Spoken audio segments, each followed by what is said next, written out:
believe that God's grace is God's provision for our every need when we need it. God waits to pour out his grace when his children need it most. God provides when we need provision the most. God gives when we need to be given to the most. God fixes when we need to be fixed the most. God does not move by impulse. Instead, God moves when God needs to move. What is a 911 to you? It's not a 911 to God. God does not release grace until you need it. When you get sick, he will release grace. When the areas are bad, he will release grace. When you don't know which way to turn, he will release his grace. Look at your name and say divine release.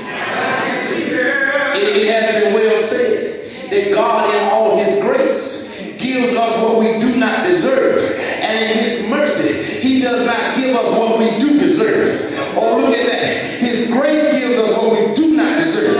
And in his mercy, he does not give us what we do deserve. We deserve to be thrown away. But because of his grace, he keeps us in. Mercy says guilty. But grace said I paid it all. Mercy says messed up. But grace says I can do all things. Through Christ Jesus. Mercy says broke ain't got no money. But grace says my God shall supply. Look at your neighbor and say grace versus mercy. Now give me mercy. Put your hands together for mercy.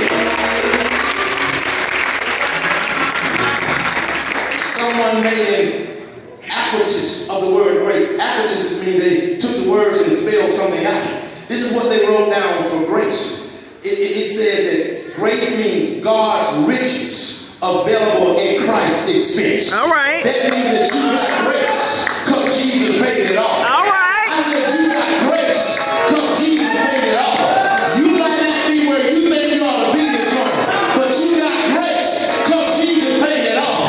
Folk might not like the way you look, might not like the way you walk, All right. might not like the way you live. Something in your word ain't correct. But this morning you got grace because Jesus paid it all.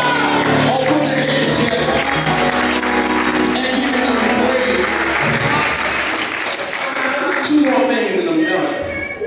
He says, my grace is sufficient for you.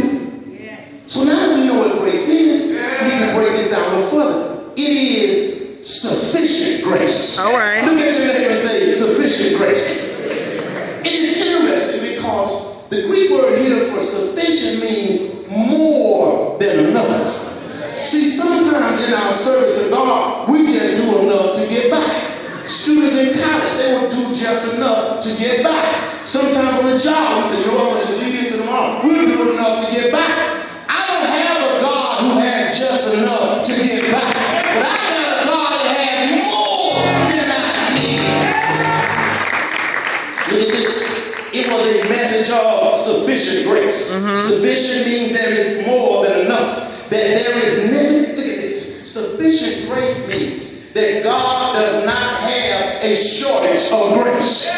God never runs out of grace. God has enough grace for me and you at the same time. All right. Look, Reverend Armstrong may be asking for grace. Hightower may be asking for grace.